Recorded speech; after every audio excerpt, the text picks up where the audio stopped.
Matapos maiwan ng dating nobya, naging cold-hearted na si Uriel. Hanggang sa may mga batang kumatok sa bintana ng kanyang kotse habang traffic. Nagmamakaawa ang mga ito na kanyang pautangin para daw sa ina nilang may sakit.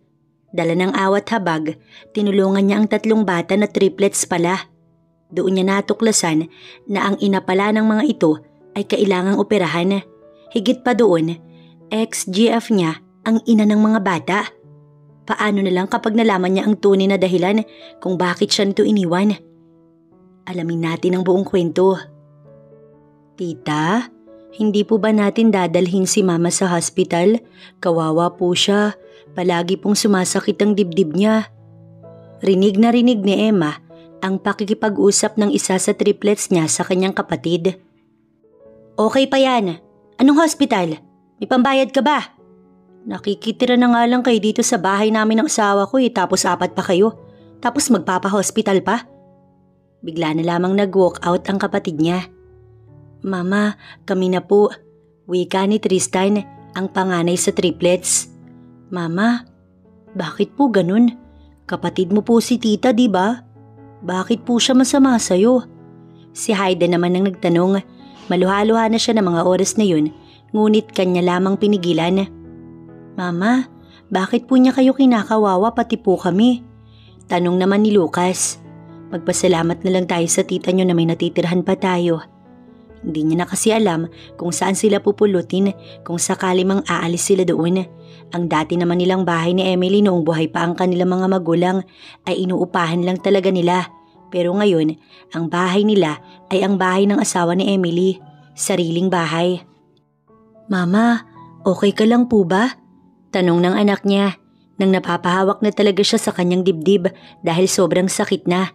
Hanggang sa bigla na lamang siyang nawalan ng malay at ang huli niyang narinig bago magdilim ang paligid ay ang sigaw ng kanyang triplets. Humingi agad ng tulong ang triplets sa kanilang kapitbahay na agad namang umagapay kaya nadala ang kanilang mama sa hospital. Tinatawagan pa nga ng isang kapitbahay ang kapatid ni Emma na si Emily, ngunit hindi ito sumasagot. Magkano po ang magagastos po para po gumaling po ang mama namin? Naiiyak na tanong ni Tristan at nang marinig ng 3 bata ang salitang milyon, alam na nilang malaki. Maging ang kapitbahay ay nagulat na lamang. Ngunit ang mas ikinagulat nito ay ang biglang pagtakbo ng 3 bata paalis ng hospital. Pumunta sa may kalsada ang triplets kung saan doon nanghihingi ang mga ito ng tulong na baka pwedeng pautangin sila na handa naman silang gawin ng lahat basta pahiramin lamang sila ng pera para lamang mabuhay pa ang kanilang mama. Hanggang sa, mga tangang bata, sino magpapautang sa inyo ng milyon? Sabi ng isa sa kinatok nila ang kotse. Sunod naman nilang kinatok ay ang bintana ng kotse ng katabi nito. Ano yon? Malamig na tanong ni Uriel sa 3 bata. Kailangan po namin ng tulong. Kailangan po talaga namin.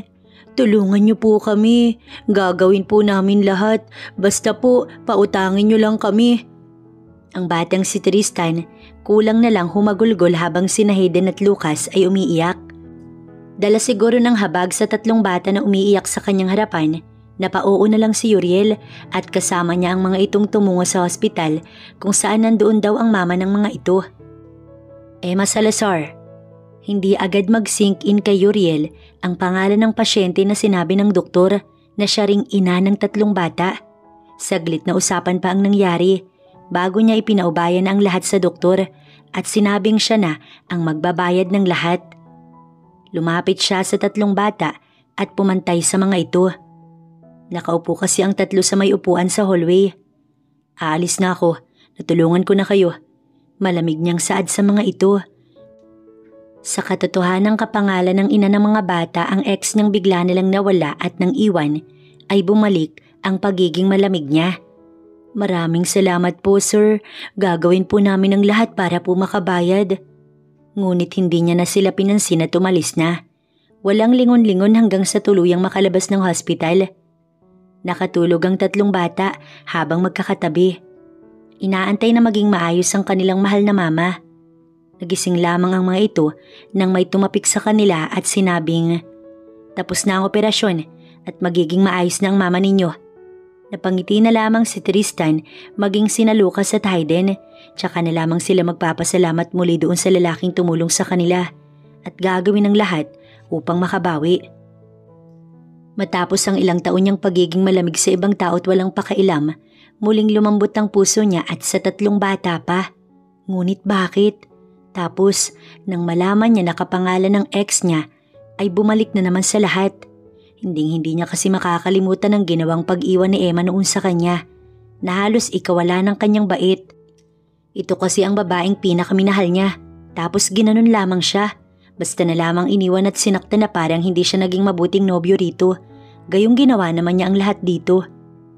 Napamura na lamang siya dahil hindi makapag-focus sa ginagawa. Sumabay pa ang biglang pag-ring ng kanyang cellphone. "Hello, Dad? Son, let's have a dinner." Anito sa kanya pero napabuntong hininga na lamang si Uriel. "I'll just go there after this." Wala na siyang natanggap na tugon kaya pinatay na lamang niya ang tawag. Pero muli na namang pumasok sa isip niya si Emma. Kaya muli na naman siyang napamura at sunod-sunod na. Samantala ang 3 bata, hinihintay na lamang na magising ang kanilang mama. Nasa ospital na rin ang kanilang tita Emily at asawa nito na kung ano-ano pang sinasabi na baka nauto daw sila at may kapalitang pagtulong. Napilitan nga lang lumabas ang dalawa dahil sa may pumasok na doktor. Hiling lamang ng 3 na kapag nagising ang kanilang mama, hindi na ito magpakapagod at magpapaapi pa sa kanilang tita. Kapag okay na ito, sana lumaban na ito. Ayaw kasi nilang nakikitang basta-basta na lamang itong inaapi. Mahal na mahal nila ang kanilang mama. Hindi pa rin makapaniwala si Emma na naoperahan na siya at bago na ang kanyang puso. Sa kwento pa nga lang ng triplets na kung ano ang ginawa ng mga ito, halos hindi niya na rin mapaniwalaan. Oo, may mga tao pa rin na mabuti pa ang puso. Pero yung magpapahiram ng ganoong kalaking halaga at sa mga bata pa talaga namang bibihira lamang. Ang sabi maaari na daw siyang lumabas ng araw na yon. Ilang araw na rin kasi siya sa hospital. "Mama, wag niyo na pong hahayaan na aawayin kayo ni Tita Emily kasi po baka magkasakit po ulit kayo." Wika ng anak niyang si Tristan. Napangiti na lang tuloy si Emma tsaka hinaplos ang anak niya. Habang si Uriel ay nasa kumpanya nang makatanggap siya ng tawag na lalabas na daw ang pasyente. Simula noong una at huli siyang pumunta sa hospital, hindi na siya nagawi pa ulit doon. Pero syempre, patuloy pa rin siya sa pagtulong. Napaisip patuloy siya kung babalik ba siya para makausap na rin ang magulang ng 3 bata. Kaya ay binili niya na lamang sa sekretarya na ito na muna ang bahala sa lahat tsaka siya umalis. This past few days, hindi rin maganda ang mood niya. Kaya alam niya sa sarili na aalis agad siya dahil sasaglit nga lang. Nang makarating sa hospital, kaagad niyang pinuntahan ang nasabing hospital room. Pagkabukas niya ng pintuan, isang babaeng nag-aayos ng gamit ang kanyang nakita. Ngunit bakit tila ba pamilyar ang babaeng ito sa kanya? After matapos sa ginagawa, humarap na ito kaya nagkagulatan pa sila. Bakit ganun? Bakit sa lahat ng pwedeng tulungan niya ay mga anak pa pala ng ex niya? Hindi lang pala kapangalan ni Emma, kundi ang Emma talagang ex niya ang kanyang tinulungan. Ikaw? Ikaw ba yung... Hindi nito matuloy-tuloy ang sasabihin, samantalang siya, malamig lang ang tingin na ibinibigay sa babae. "Mama!" Sabay-sabay na pumasok ang 3 bata. "Sa wakas, sir, bumalik na po kayo. Gusto lang po namin ulit mag-thank you po sa pagtulong niyo po sa amin." Hindi na makatingin ng ayos kay Uriel si Emma. Nakatingin na lamang siya sa 3 anak niya. "Mama, siya po yung tumulong sa amin. Tumulong po sa inyo." Si Hayden ang nagsabi nun, kaya bigla na lamang nanlambot si Emma. "Paano po namin kayo mababayaran?" Tanong ng bunsong si Lucas.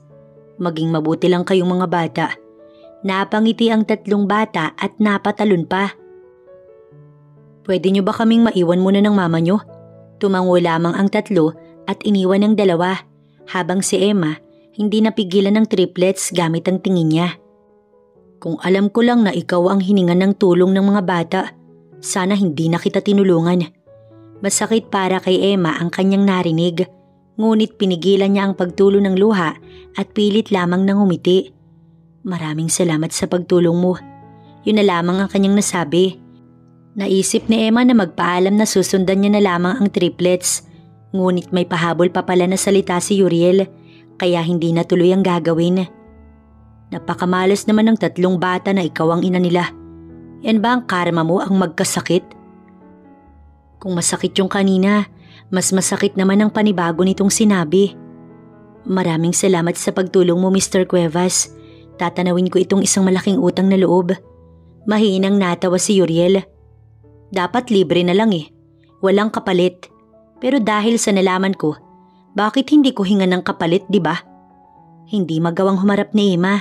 Feeling niya kasi pagharap niya, makikita niya ang malademonyong mukha ng lalaki.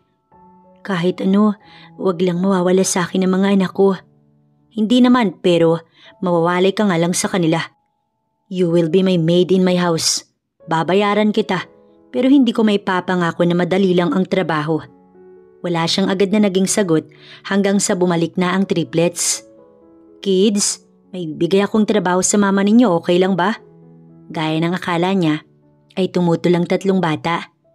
Pero kaka-opera lang po ni mama, dapat ay magpahinga po muna siya. Oo naman, hindi pa naman ngayon, pero ayos lang ba sa inyo? Nagkatinginan ng 3, tsaka sabay-sabay na tumango. That's good, mabait naman ako, di ba? Sabay-sabay ulit na tumango ang 3 bata, habang si Emma hindi alam ang gagawin. Ano ba itong nangyayari? Bakit sa lahat ng pwedeng tumulong sa kanila ay ang ex niya pang si Uriel na siya ring ama ng triplets? Matapos ang mga salitang iniwan niya, ay umalis na si Uriel sa hospital at bumalik sa kumpanya. Siguro magiging maayos na siya kapag nakaganti na siya kay Emma. Yung tipong naibalik niya na ang lahat ng sakit na naramdaman niya nung iwan siya ng babae. Doon ay magiging maayos na siya. Samantalang si Emma at ang triplets ay nakauwi na. Wala na naman silang babayaran dahil sinagot na nga ni Uriel. Ang tanging inaalala niya lamang ay ang kapatid na si Emily. Magbago na kaya ang trato nito sa kanya? Pero hindi pa rin talaga. Mukhang mas natuwa pa nga ang kapitbahay na tumulong sa kanyang pagbabalik, habang ang sarili niya namang kapatid napairap na lang at agad na pumasok ng bahay na parang hiniling nito na sana hindi na siya nakabalik pa. Lumipas pa ang mga araw at laking pasasalamat ni Emma na hindi na muli pang nagtagpo ang landas nila ni Uriel. Alam niya rin namang hindi na nito malalaman pa ang address nila. Ngunit doon pala siya nagkakamali dahil nagulat na lamang siya paglabas niya ng bahay ay nandoon ang isang magarang sasakyan na naghihintay. Lumabas si Uriel na hindi niya alam kung paano nalaman ang kanilang lugar. I have ways. Malamig nitong tugon na parang nabasa kung ano ang nasa isip niya. Magpapaalam lang ako sa mga bata. Do everything you want. Pero makakabalik ka lang dito pag day off mo na. Tumango lamang siya at pumasok na sa loob ng bahay kung saan nandoon ang triplets. Mabuti na lang pala't may mga nakaayos na siyang gamit. Mga anak, nasa labas na yung lalaking tumulong sa inyo, yung magbibigay sa akin ng trabaho. Aalis na muna si mama ha? Okay po yun mama, kaysa po inaalila kayo ni Tita Emily. Wika ni Tristan. Mabait naman po siya mama eh. Wika naman ni Hayden.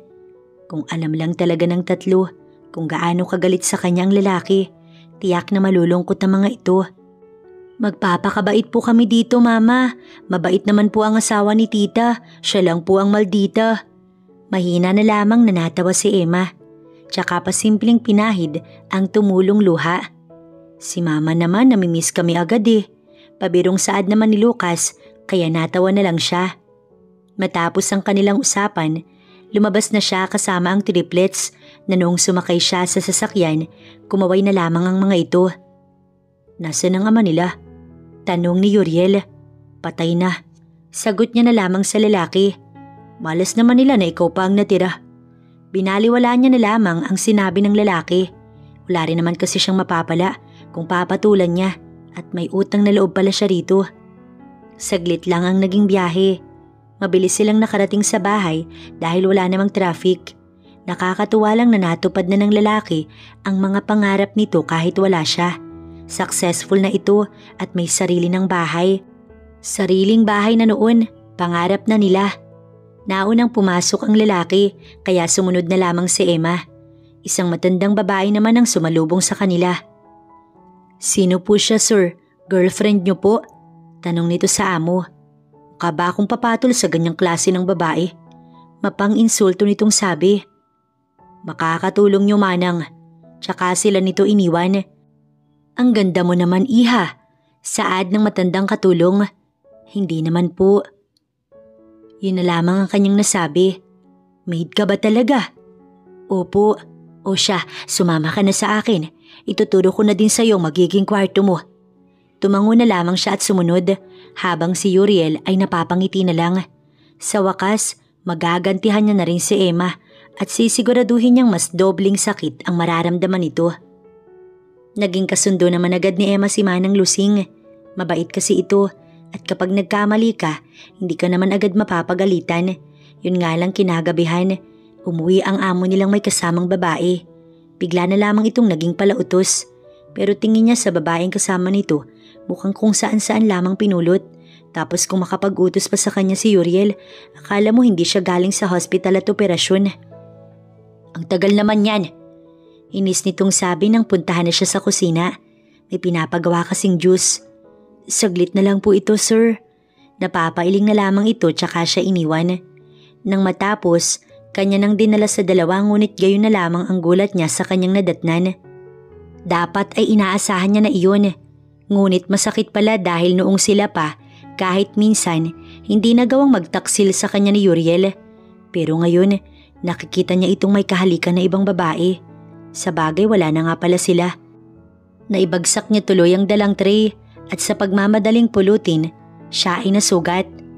"Ako na dyan, iha," ani Manang Lusing. "Hayaan niyo na siya, manang." Wala namang nagawa ang matanda kundi siya ay hayaan. Pag-angat niya ng tingin ay mukha ni Uriel na may ngiti ang kanyang nakita. Pati na rin ang babaeng mukhang pinagtatawanan na rin siya sa isipan nito. "Iayos kasi ang kilos." Pabiro pang sabi ng babae at mahinang tumawa. Kung hindi niya lang talaga kailangan makipagkapwa-tao, talagang hinampas niya na ito ng tray. Mukhang hindi siya mahihirapan dahil sa mga gawain, kundi mahihirapan siya dahil sa lalaki. Dahil yung totoo, may nararamdaman pa rin siya para sa ama ng kanyang mga anak. Kataka-taka. Kanyang ikinagulat ang bigla na lamang pagbulong ni Manang Lusing. "Bakit po?" "Ngayon lang nag-uwi ng babae si sir. Ilang taon na ako sa kanya ngunit ngayon lang talaga." Bigla tuloy siyang napaisip. Hindi kaya dahil sa kanya, para saktan lang rin ang kanyang damdamin? Baka gusto niya pong lumagay sa tahimik. Nasabi niya na lamang, "Oo nga, iha, pero wag naman sa ganoong klase ng babae na kung saan lang pinulot." Hindi na lamang siya umimik.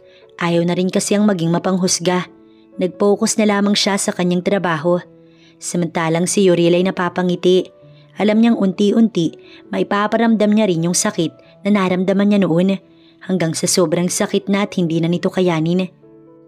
Parang gusto na lamang ni Emma na umuwi na lang sa mga anak niya at pagsilbihan ng kapatid niyang si Emily kaysa ang pagsilbihan si Uriel na walang ginawa kundi siya ay pahirapan.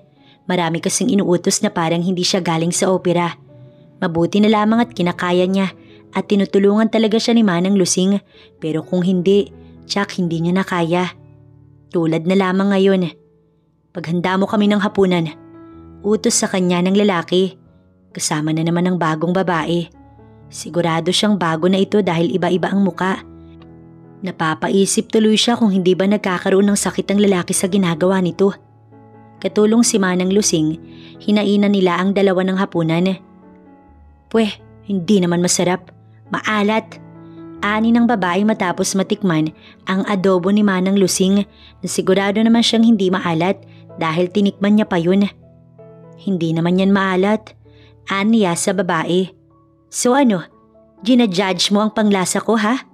Galit ito't napatayo na. "Hindi po ma'am, ang sinasabi ko lang naman ay bago ihain yan sa inyo. Tinikman ko po yan, kaya sigurado pong hindi maalat." "Then, may mga problema ang panlasa nyo. Right, Uriel?" Tanong nito sa lalaki na tumango lamang at silang dalawa pa ni Manang Lusing ang pinagalitan. Pero pinigilan niya ang magalit.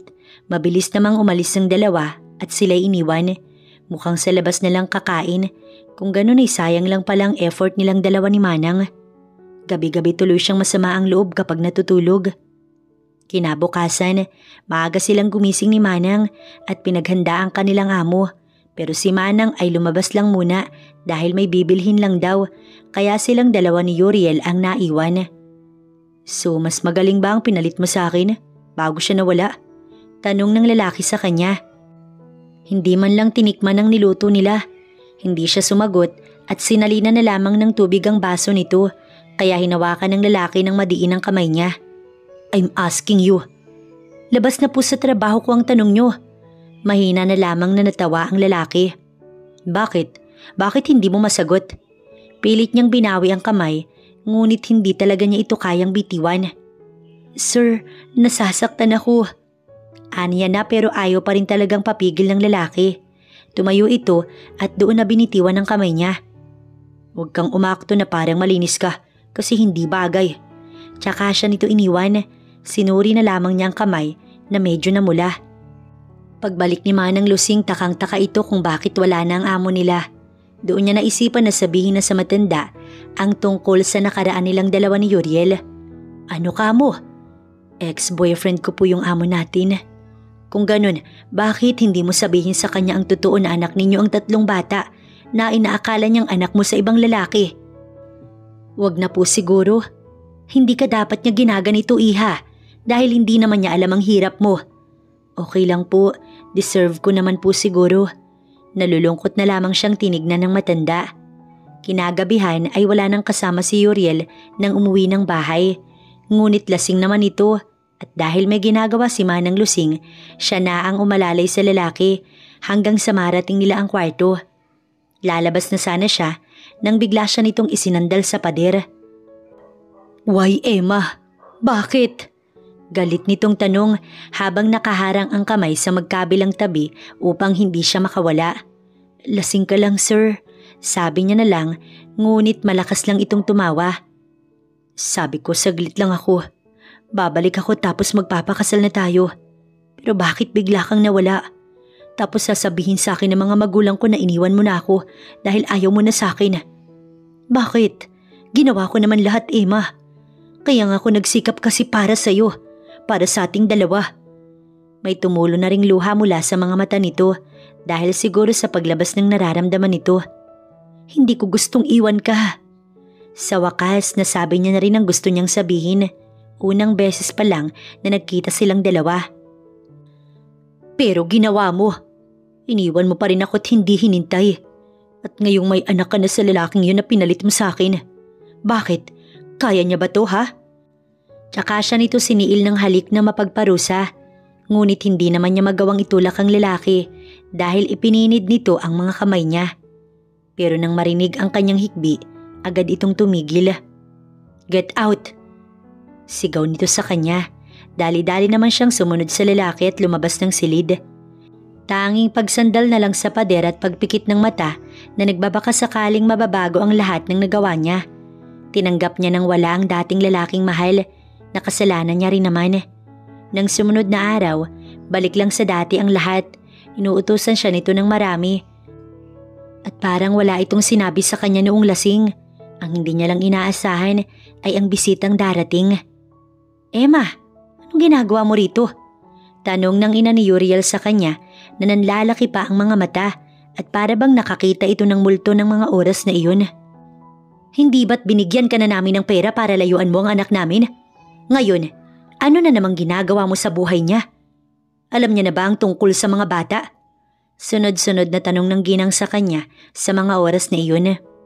Nagtatrabaho lamang po ako dito. Ano ka mo? Magtatrabaho ka lang ay sa dati mo pang nobyo. Anong motibo mo? Bakit ka bumalik? Hindi pa ba sapat ang perang binigay namin sa'yo? Hindi po pera ang kailangan ko.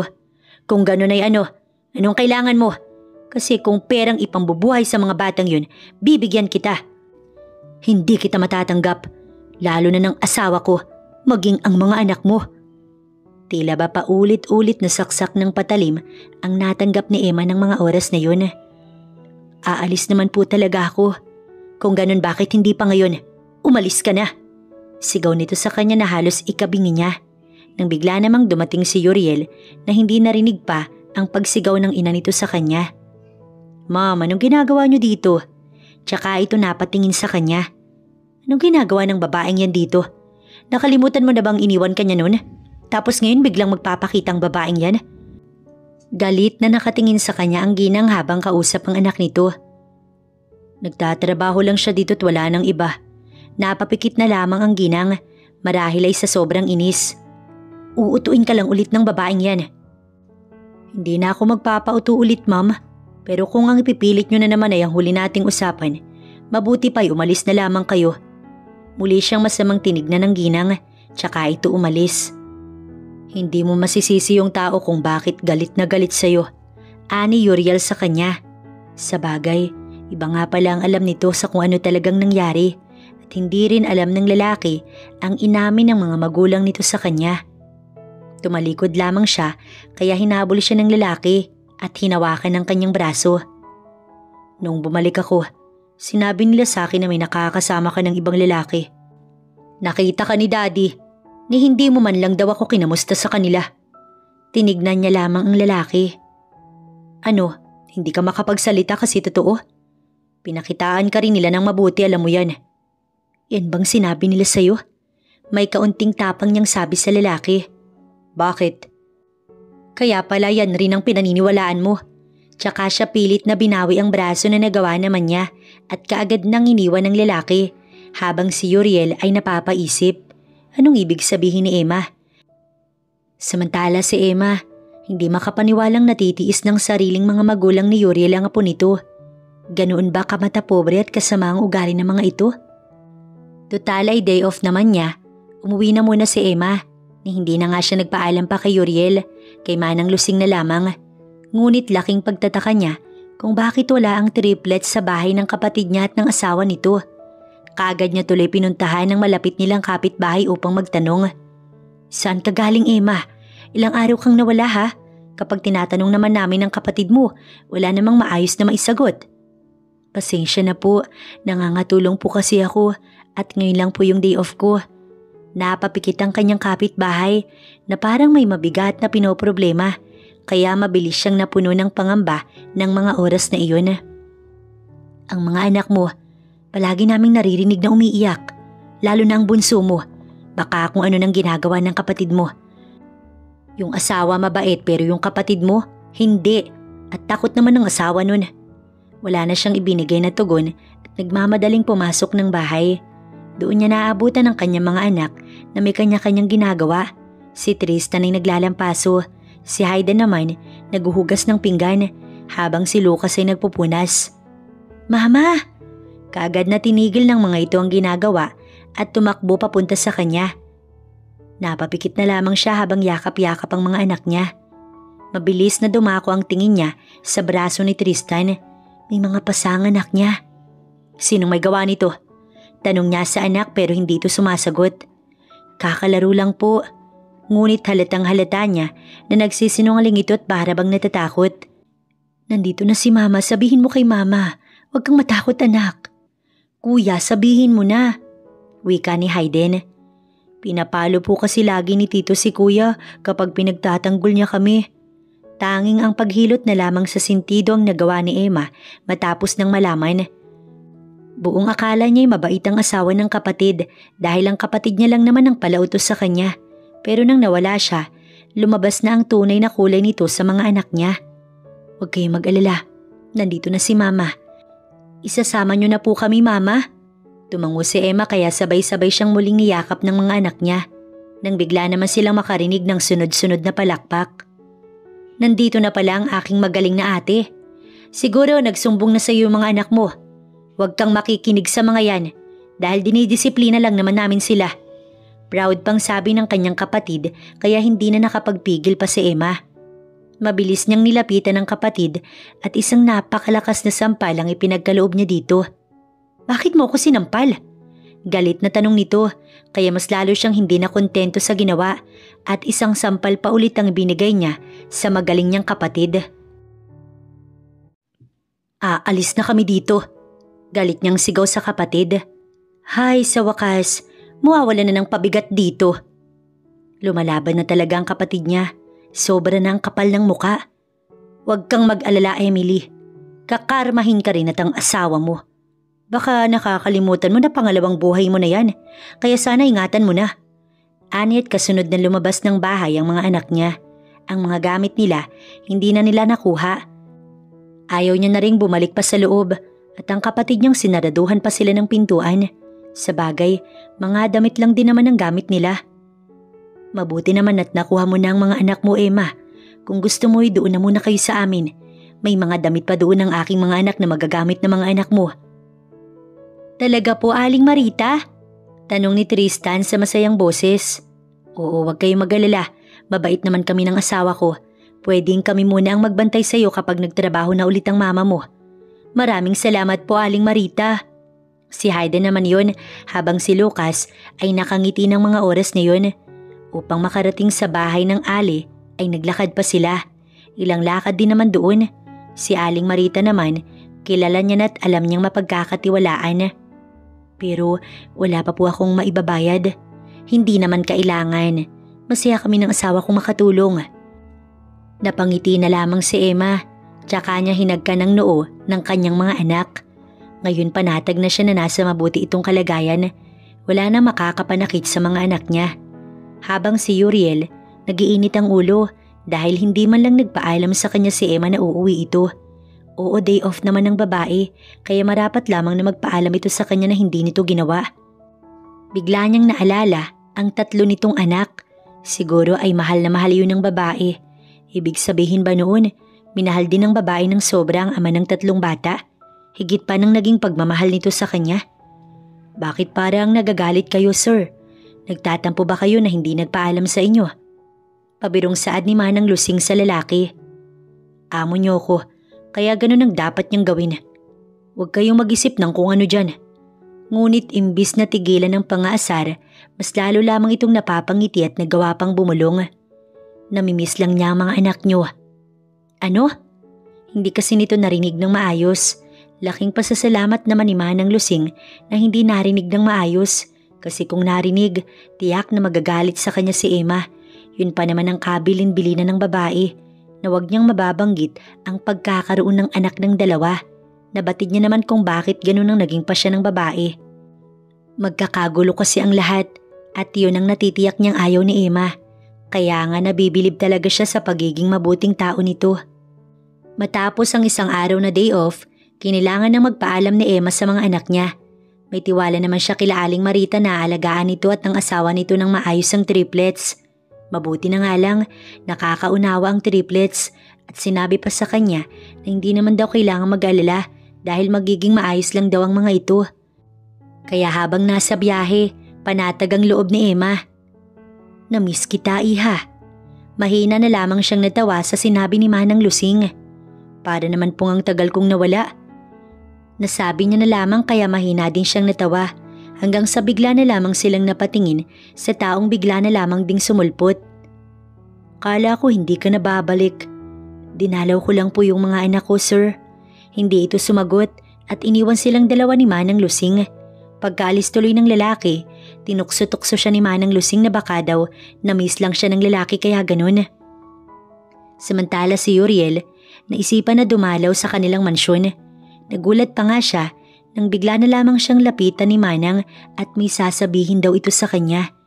Ngunit biglang dumating ang mami niya at inutusan ng matandang katulong kaya napilitan na itong iwanan silang dalawa. Umalis na ba ang babaeng yon? Agad na tanong ng ginang sa anak niya. Nagtatrabaho lang siya sa akin, ma'am, wala nang iba. Bakit mo hinahayaang magtrabaho siya sa'yo? Ikaw na rin ba ang bumubuhay ng anak niya na pinalit niya sa'yo? Napakunot ang noo ni Uriel sa sinabi ng ginang. Alam niyong may anak siya? Napalunok naman ang ginang at hindi alam ang isasagot sa anak niya. Hindi ba pwedeng manghula? Bakit kailangan niya magtrabaho, diba? Sigurado may binubuhay siya.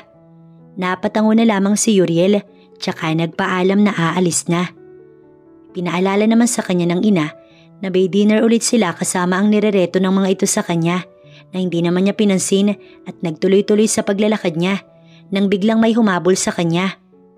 Sir Uriel, si Manang na tila hinihingal dahil inabol siya nito hanggang sa labas ng gate. May kailangan kayong malaman. Anito na nakapagpatigil sa kanya sa pagbubukas ng kotse. Habang si Emma naman, napapaisip na kung sakaling magpapakalayo-layo sila ng mga anak niya, saan naman sila pupunta? At wala naman siyang malaking halaga para gawin yun. Ang pagkakaroon niya ng pangalawang buhay ay utang na loob niya pa kay Uriel na ang swerte niya pa dahil kahit kaano na siya ka-stress, hindi bumibigay ang bago niyang puso.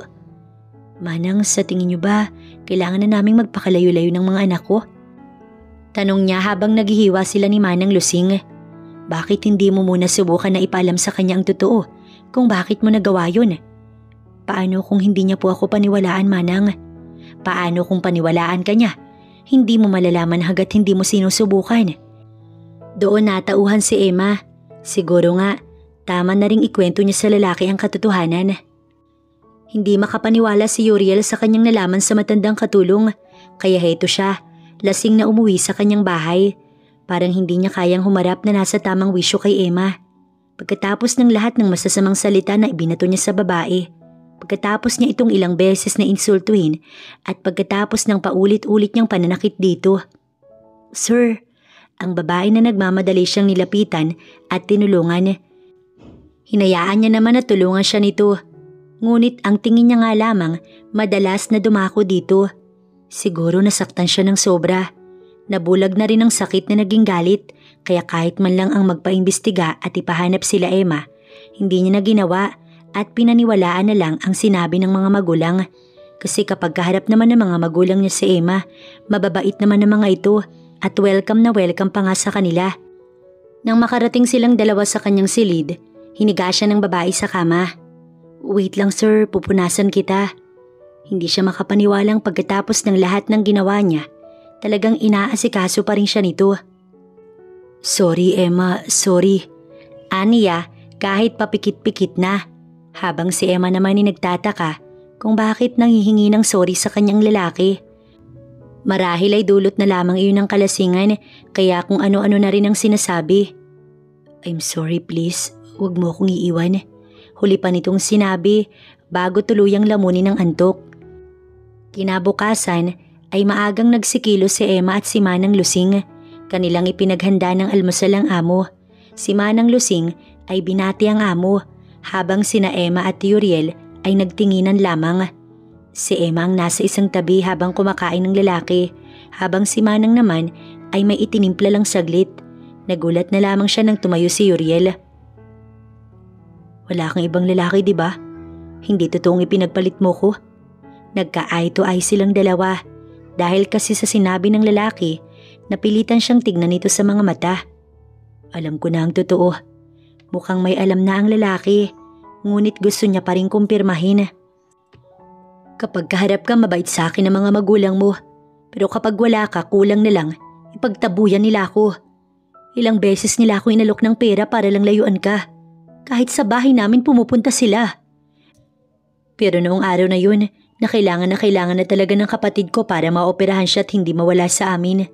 Tinanggap ko na yung perang inaalok nila sa akin. Kitang-kita niya kung paano napapakuyom ang kamay ng lalaki, pero hindi pa iyon ang lahat, kaya muli siyang nagkwento. Hindi ko magawang sabihin sa'yo kasi nasa ibang bansa ka, kaya sa kanila ko na lang sinabi na buntis ako. Pero wala rin naman silang pakialam sa magiging anak mo sa akin, kaya umalis na lang ako. Yung triplets, hindi ko sila anak sa ibang lalaki. Anak mo sila, Uriel. Ikaw ang ama ng mga bata. May ideya na siya na kung walang ibang naging lalaki si Emma, siya na nga ang ama ng triplets. Ngunit ang hindi niya lang matanggap ay ang sinabi pala ni Emma sa mga magulang niya. Ngunit hindi naman nila sinabi sa kanya at ibang kwento pa ang binuo para si Emma ang lumabas na masama at ang mga ito ang mabuti. Pero kung galit ka pa rin sa akin pagkatapos ng nalaman mo, ayos lang. Kung iisipin mo na baka mukha kong pera dahil tinanggap ko yung pera na binibigay ng mga magulang mo, ayos lang din dahil totoo rin naman. Pero ginawa ko yun para sa kapatid ko. Pasensya ka na. Kailangan ko lang talaga kasing gawin yun. Kasi buhay ang mawawala. Pero para na rin pala akong pinatay noong iniwan kita. Hindi na napigilan ni Emma ang pagtulo ng kanyang mga luha. Si Uriel naman, kaagad siyang niyakap. Pero pagtulak ang ginawa niya sa lalaki. Huwag mo kong yakapin. Kung naawa ka lang sa akin, hindi ko naman ipagkakait sa iyo ang mga anak natin. At labis din ako nagpapasalamat sa iyo dahil kung hindi dahil sa iyo wala na ako. Kaya maraming salamat. Tsaka niya dali-daling iniwan ng lalaki sa hapag. Kaya nang makabalik si Manang Lusing, takang-taka ito kung bakit ang lumuluhang amo ang kanyang naabutan.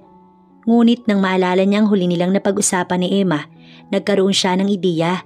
Marahil ay nagkausap na ang dalawa.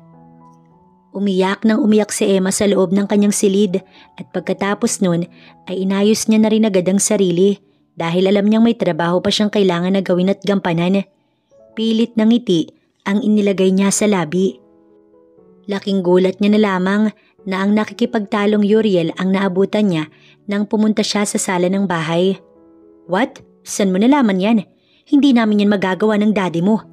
Oo, pinipilit ka namin na magpakasal na dahil hindi ka na bumabata anak. Kaya nga kung sino-sino yung nirereto namin sa'yo. Pero ang sinasabi mo hindi.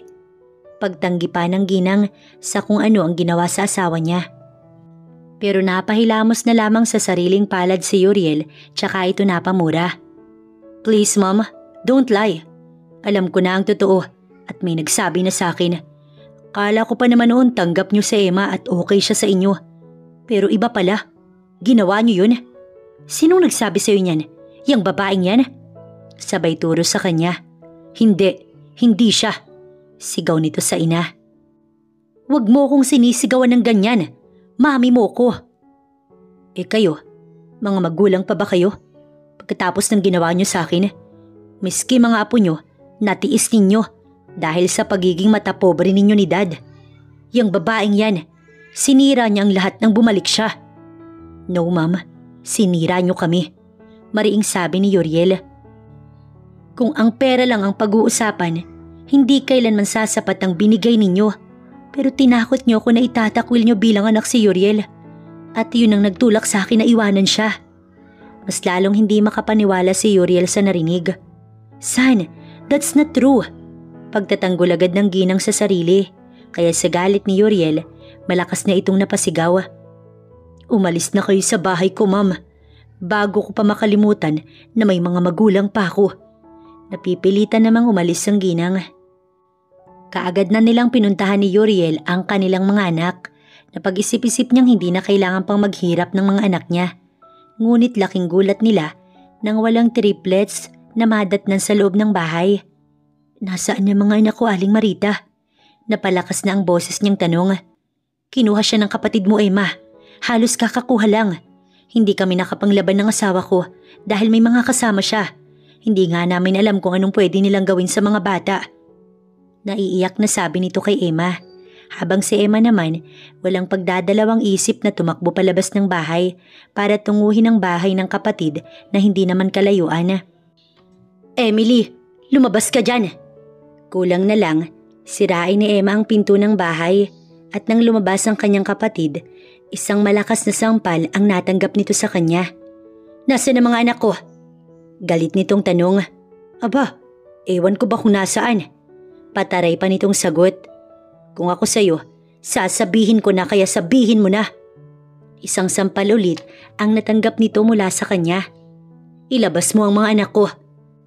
Maya-maya pa'y nakarinig sila ng iyak mula sa loob ng bahay. Kaya dali-daling pumasok si Emma kasunod si Uriel na wala pang sinasabi. Habang ang kanyang kapatid hindi malaman ang gagawin. Pagkapasok nila, kaagad nilang hinanap kung saang kwarto nang gagaling ang mga iyak. At nang matuntun iyon, ay kaagad nilang binuksan ang pintuan.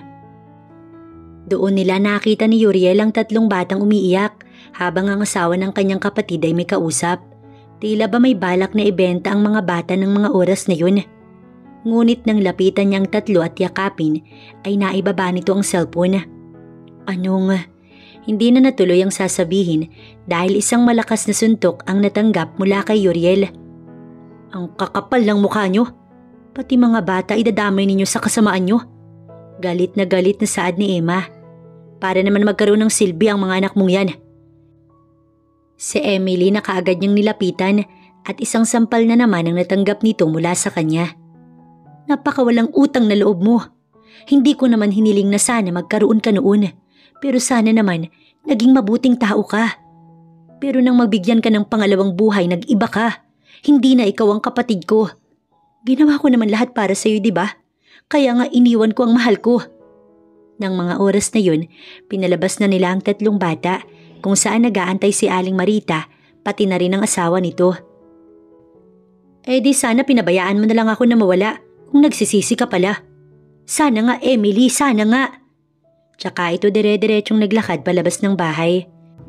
Agad namang sumunod si Uriel na hindi makapaniwala na pagkatapos ng ginawang sakripisyo ni Emma, ginaganon lamang ng babaeng kapatid nito. Tila ba nawasak ang puso niya nang makita ang babaeng lumuluha habang yakap-yakap ang mga anak nila. Thank you po ulit sir sa pagtulong po sa amin, sa mama po namin na tinulungan po ninyo. Buong pusong pasasalamat ni Tristan sa lalaking lingid sa kaalaman ng mga bata ay ama pala nito. Oo nga po sir, si Hayden naman ang nagsalita. Maraming salamat po. Si Lucas naman yun at halos sabay-sabay na napatingin ng bata sa palibot ng mansyon. Pero ano pong ginagawa namin dito? Dito na po ba kami titira? Habang inililibot pa rin ang tingin. Anak, may kailangan kasing ipaliwanag sa inyo si mama. Pumantay si Emma sa 3 bata habang nagpapaliwanag. Ano po yun? Tanong ni Tristan na animoy hindi 5 taong gulang kung magsalita. Kaya nga parang hindi naayon sa edad ng mga bata kung paano mag-isip at magsalita ang mga ito. Diba sinabi sa inyo ni mama na hindi alam ni mama kung nasaan si papa? Opo, yun po ang sabi niyo sa amin kaya hindi po kami nagtatanong sa inyo kasi alam po namin na nahihirapan po kayo. Si Hayden ang sumagot sa kanya. Nahaplos na lamang ni Emma ang mukha ng anak niya. Sorry kung nagsinungaling sa inyo si mama. Hindi totoong hindi ko alam kung nasaan si papa. Kaya narito siya. Anya at tumingin kay Uriel kaya sabay-sabay ding napatingin dito ang mga bata. Si Sir po, si Manang Lusing na nakakasaksi sa pangyayari ng mga oras na yun ay saya ang nararamdaman para sa kanyang nakikita na pamilya na unti-unting nabubuo na. Oo, siya ang papa niyo. Mabilis pa sa 4:00 na niyakap ng triplets ang ama ng mga ito habang si Uriel pumantay na lamang sa mga bata. Napapikit na lamang ang lalaki habang dinarama ang yakap ng mga anak niya. Ngunit sa kanyang pagmulat, hindi na nahagip pa ng kanyang mata si Emma kaya napuno siya ng pangamba. Nasaan po si Emma? Tanong nito kay Manang Lusing habang yakap-yakap pa rin ang mga anak niya. Gusto niya raw munang mapag-isa. Walang choice si Uriel kundi ang hayaan na muna ang babae at siya naman ay pakinggan ng napakadaming kwento ng anak nilang babae. Triplets, nakakatuwa naman. Triplets ang kanilang mga anak. Una pa lang alam niya ng triplets dahil yun ang sabi ng panganay na si Tristan. Ang hindi niya alam ay sa kanya. Ngunit ngayon ay alam niya na kaya naman napakasaya niya.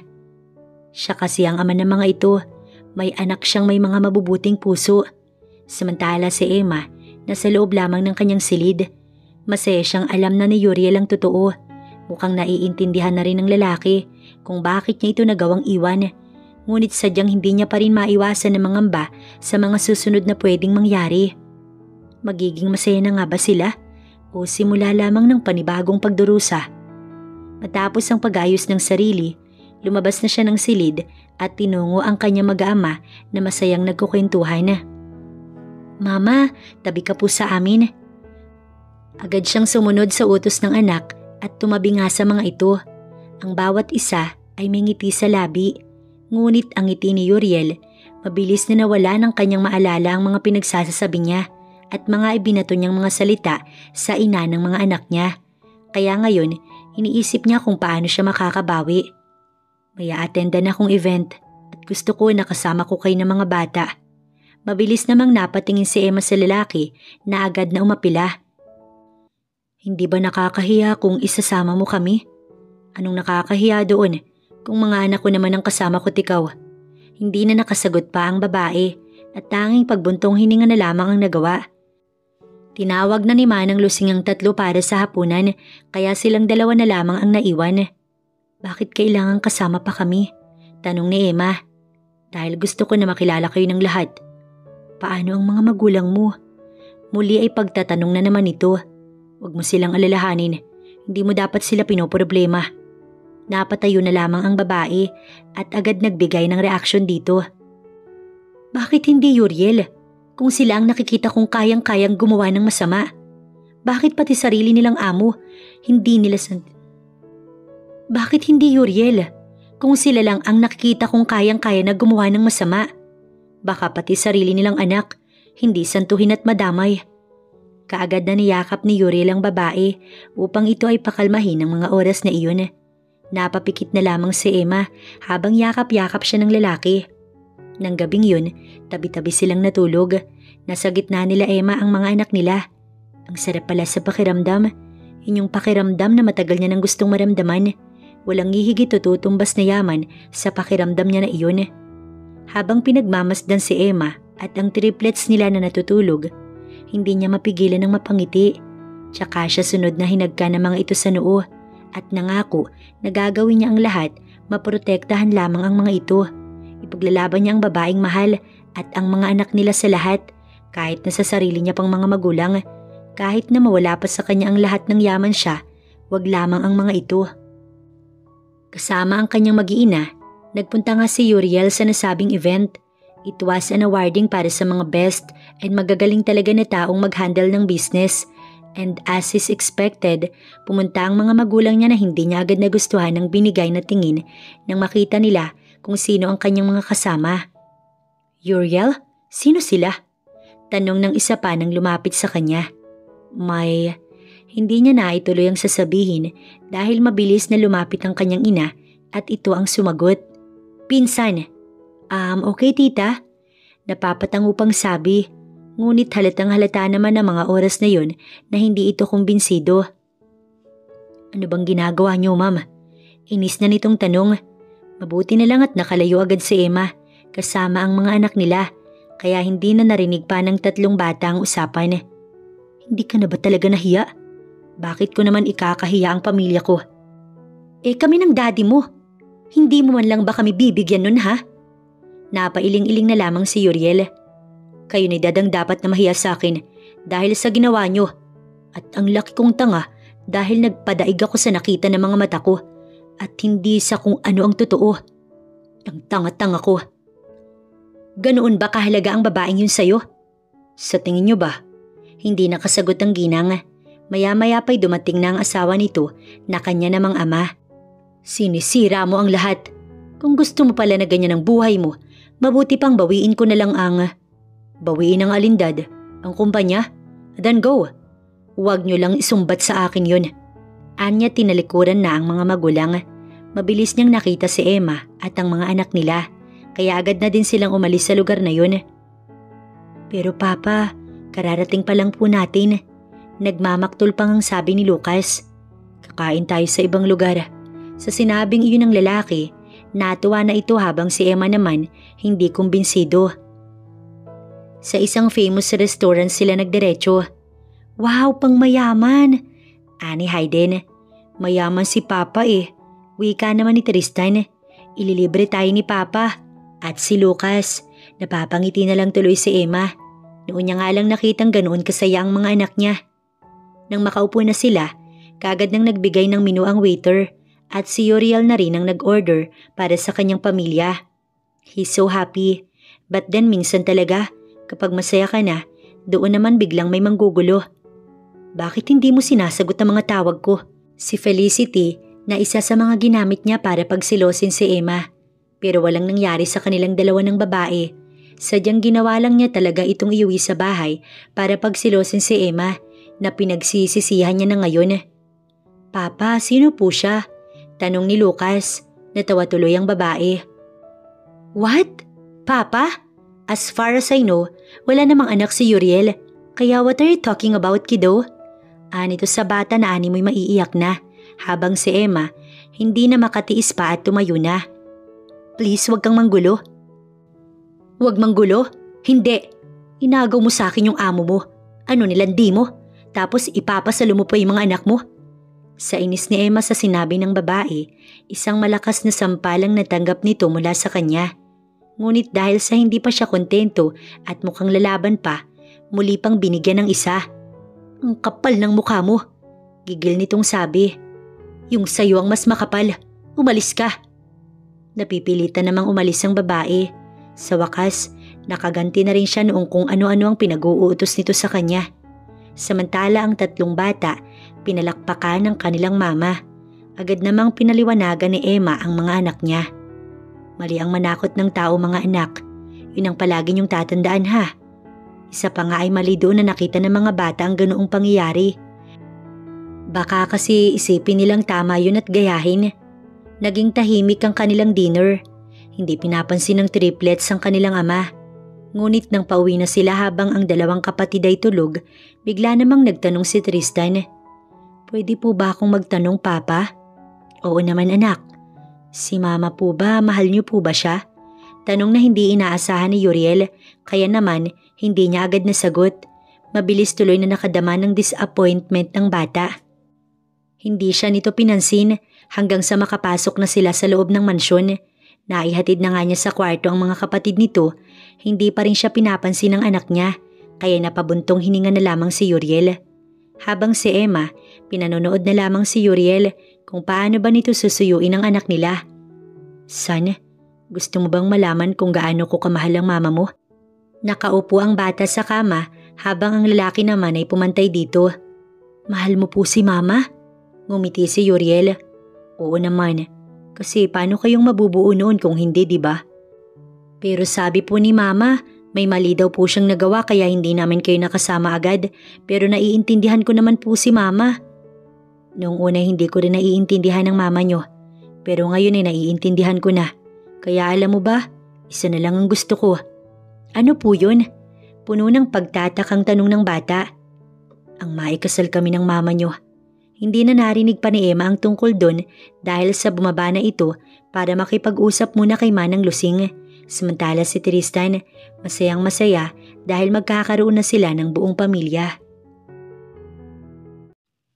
Laking pagtataka ni Emma dahil ilang araw nang hindi pumapasok si Uriel. Oo, alam naman niyang bumabawi ito sa mga anak nila. Kaso nga lang, ayaw niya rin namang masira ang lahat ng pinaghirapan nito. Nang tumungo sa may kusina ang triplets, doon siya nagkaroon ng chance na kausapin ng lalaki. Bakit hindi ka na pumapasok? I don't want to be a CEO anymore. Bahala na si Dad. Ano? Gulat niyang tanong. Why? Natatawang tanong ng lalaki dahil sa klase ng reaksyon na binigay niya. Pero paano na ang lahat ng pinaghirapan mo? Hindi mo naman pwedeng isantabi lahat yun dahil lang sa amin. You're wrong. Pwede. At yun na nga ang ginawa ko. Hindi na tuloy siya nakaimik pa. Are you mad at me? Hindi naman kita mapipigilan sa mga desisyon mo. Pero paano ang pangarap mo? You want to be the one of the businessman, right? Paano na yun ngayon? Napangiti na lamang ito tsaka hinaplos ang pisngi ng babae. Huwag mo nang isipin yun. Iba na ang pangarap ko ngayon. At yun ay ang mamuhay ng simple. At masayang kasama ko kayo ng mga bata. Napapaisip nga ako. Paano kung hindi ako umalis? Paano kung pinilit kita noon na sumama sa pag-alis ko para sa pinapaayos ni Dad? Sana walang naging problema. May dahilan kung bakit nangyari ang lahat ng yun. Sabi na lamang ni Emma. Iiwan niya na nga sana sa sala ang lalaki at pupuntahan ng mga anak nila. Ngunit mabilis siya nitong napigilan sa pamamagitan ng paghawak sa kanyang kamay. Iniharap siya nito dito.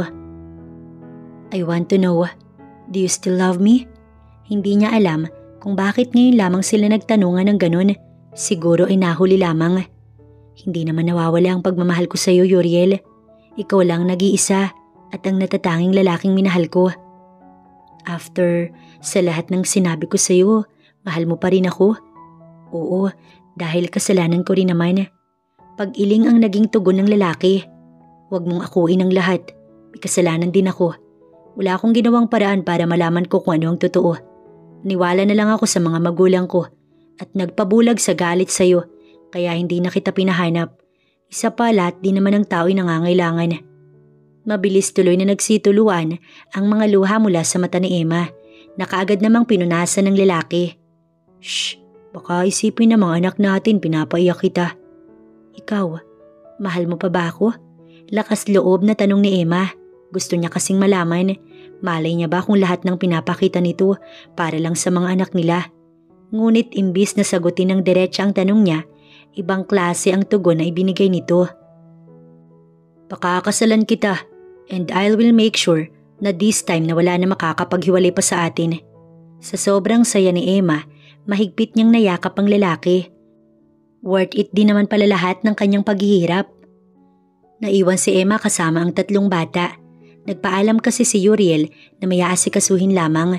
Isa pa kasama naman din nila si Manang Lusing kaya may makakatulong pa rin siya. Walang ginawa ang 3 kundi ang maglaro kaya naman ang napagod sa kakalaro ang triplets kaagad siyang gumawa ng merienda. Ngunit laking gulat na lang niya sa kanyang nadatnan sa pagbalik sa may sala para sana tawagin ng mga ito. Mama, si Lola po. Ni Lucas na may ngiti pa sa labi. Ano pong ginagawa niyo dito? Tanong niya at itinago ang kanyang mga anak mula sa ginang. Wala siyang tiwala sa sino man sa mag-asawa. Pakiramdam niya may masamang binabalak ang mga ito sa anak niya. Wala akong masamang intensyon, iha.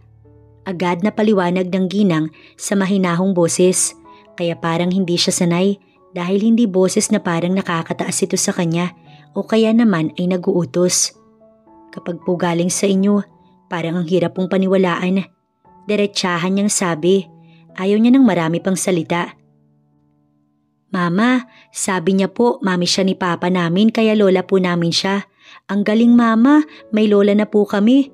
Si Lucas na masaya pa rin. Mga anak, doon na muna kayo kay Lola Lusing. May ginawa akong merienda. Magmerienda na muna kayo. Utos niya sa triplets. Iha, pwede ko ba silang madala sa kanilang lolo? Bigla namang tanong ng ginang dahil nakaalis na ang 3 bata. Akala niya ba ayaw ng mga ito sa bata? Kaya naman pag-iling-iling ang naging tugon ni Emma at reaksyon ng hindi pagpayag. Hindi ko po hahayaan na sumama sa inyo ang mga bata. May diin niyang sabi. Hindi naman namin sila sasaktan. Mabuti pa po ay hindi niya na naituloy ang sasabihin dahil sa sunod na sinabi ng ina ni Uriel.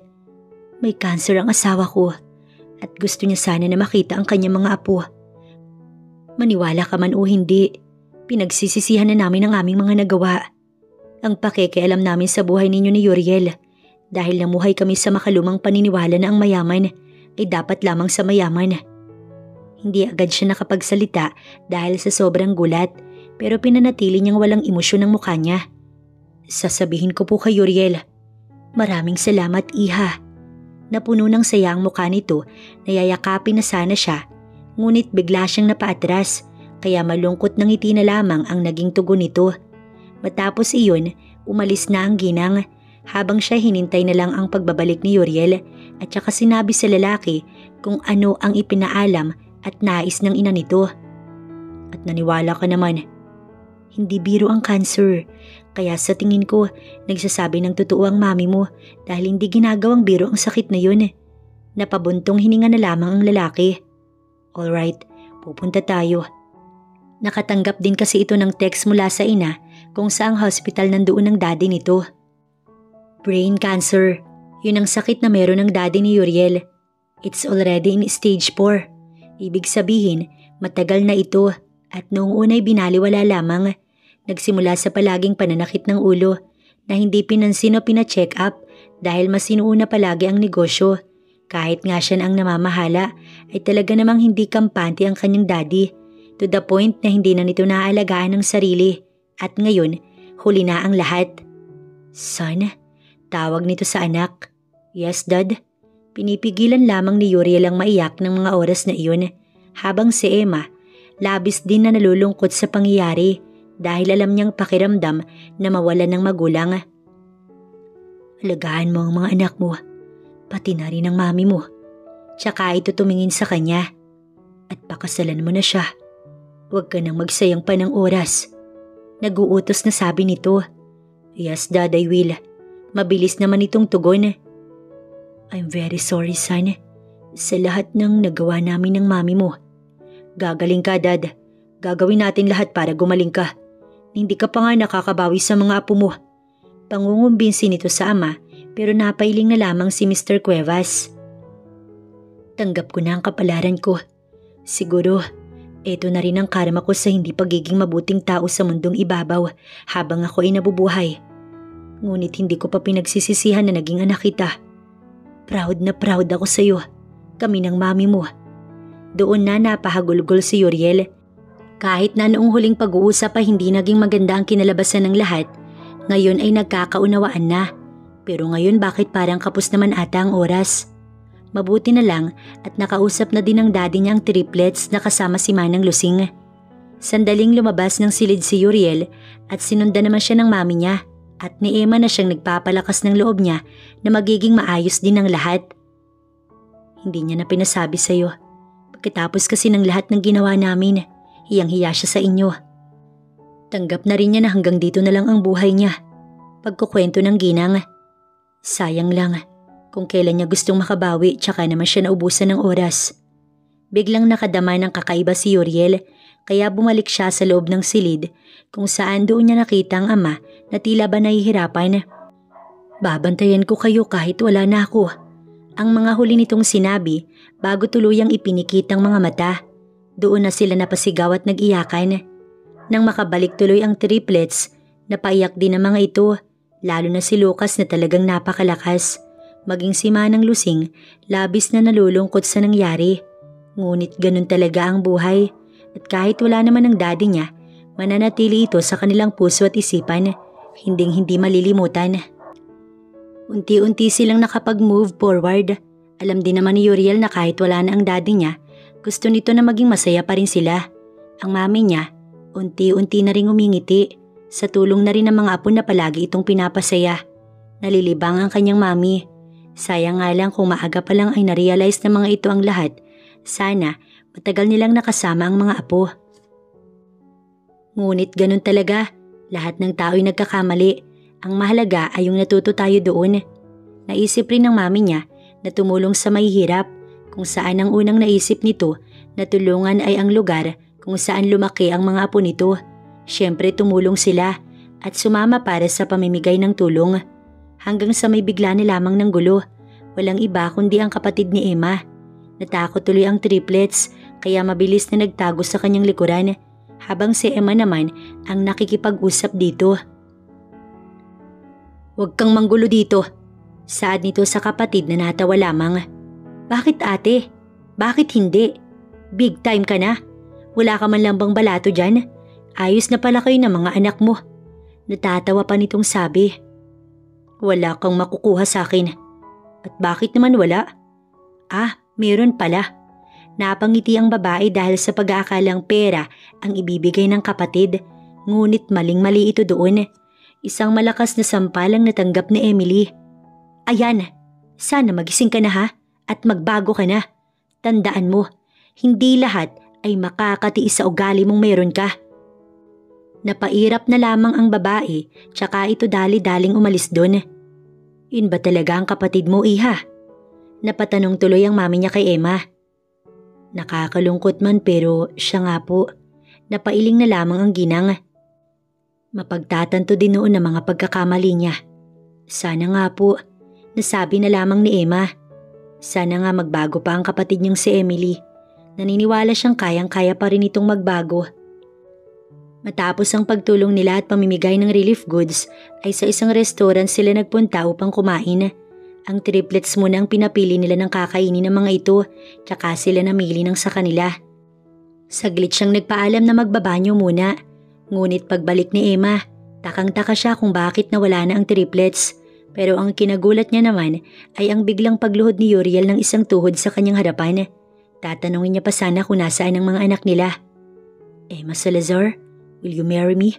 Sigawan ang kanilang narinig mula sa ibang mga tao. "Yes, I will." Mabilis naman niyang sagot. Tuwang-tuwa si Tristan. Nasa isang tabi pala ang triplets at ang mami ni Uriel. Ikakasal na si mama at papa. Si Hayden naman yun, habang si Lucas naman ay kitang-kita na sobrang saya kahit na medyo tahimik. Nang mga oras na yun pa talaga ito tumahimik. Minsan, nakakagawa talaga tayo ng sakripisyo para sa mga taong mahal natin. Kagaya na lamang ni Emma noon na nagawang tanggapin ang perang matagal nang inaalok ng mga magulang ng nobyo para mabuhay at makasama pa rin ang kapatid niya. Yun yung point na inakala niyang natapos ng love story nila ni Uriel. Ngunit may continuation pala dahil muli silang nagkita sa tulong ng mga anak na inakala pa ng lalaki na anak niya sa ibang lalaki dahil akala talaga nito iniwan niya ito para sumama sa iba at ayaw niya rito. Ninais nito makaganti sa kanya. Ngunit nalaman din naman agad nito kung ano ang katotohanan kaya nakapagpatawaran at nagkaaminan ng feeling sa isa't isa at ngayon naman mag-asawa na nga sila. Matapos dalawin ng mga magulang niya ay ang daddy naman ni Uriel ang kanilang dinalaw sa sementeryo. Siyempre hindi maiwasan ng malungkot ngunit dapat lamang natuloy pa rin ang buhay. Pero sa pagdalaw, hindi na muna nila kasama ang triplets dahil may pasok ang mga ito. Dahil magkakaklase ang tatlo, kaya nakakatuwa kapag maggagawa ng assignments. Sabi pa nga ng panganay, wala daw kopyahan. Habang siya naman ay nagsisilbing sekretarya ng kanyang asawa. Yun na din ang ginawa ng lalaki para naman daw hindi siya mag-overthink. Isa pa, nakakaburyong na rin naman sa mansyon, lalo pat wala na doon si Manang Lusing. Nag-retire na kasi ito dahil gusto nang mag-focus sa pamilya. Kaya ayun, bago ang kanilang mga kasambahay. Nalulungkot lang talaga siya dahil mas lalong lumala ang kanyang kapatid. Hinuli ito ng mga pulis, pati na rin ang asawa nito dahil gumagamit ng bawal na gamot. At nang dalawin niya sa kulungan, sinabing pabayaan niya na ito. Siya namang ginawa niya dahil mabilis siyang umalis. Tinanggap niya na lang talaga ang katotohanan na hindi niya na mababago pa ang kapatid niya. Matapos sa work, diretso sila ni Uriel sa school ng mga bata. Proud na proud ang triplets na ipakilala sila sa mga kaklase ng mga ito. Hangang-hanga nga ang mga bata sa kanyang asawa, kaya nga napapangiti na lang siya dahil ang asawa niya hindi alam kung paano aakto sa harapan ng mga ito. May good news ako sa inyo. Aniya, habang nagdadrive ang asawa, habang ang triplets naman ay nagtatablet. Ano po yun? Tanong ni Lucas. Magkakaroon na kayo ng kapatid. Mabilis na napatigil sa paglalaro si Hayden, kaya naman nataya. Nakuha tuloy agad ni Tristan ang turn nito, pero wala namang pakailam ang pangalawa niya. Ngunit si Uriel, bigla na lamang natigil sa pagmamaneho. Really? Tumango na lamang siya bilang tugon, kaya malakas na napayas ang lalaki at mabilis ding hinagka ng kanyang labi. Ang triplets tuloy, umakto na parang nandidiri, habang siya naman napapangiti at ang kanyang asawa bumalik na sa pagmamaneho. Ngayon ay alam na niya na kung hindi mo nakamit ang ligaya noong una, may pangalawang pagkakataon para makamit mo to. At nakamit niya na iyon dahil masaya na siyang namumuhay kasama ang kanyang asawa at mga triplets na masusundan na, kaya wala na siyang mahihiling pa.